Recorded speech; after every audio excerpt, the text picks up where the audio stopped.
Nesta terceira aula, ides ver como é o segundo dos adornos, que sería mudar de posición de man de arco a dar co puño.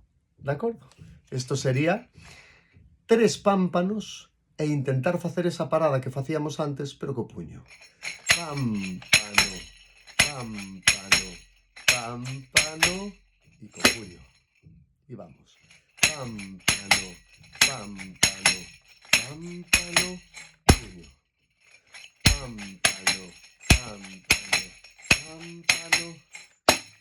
Observade que cada vez que vai a usar o puño, tamén existe unha responsabilidade do propio bazo esquerdo en percutir. Pámpano, pámpano, pámpano e dou.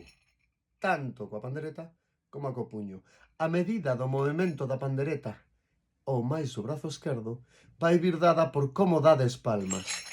Se tú das palmas movendo un 80% a dereita, un 20%, outra xente é un 60, 40, na pandereta é o mismo.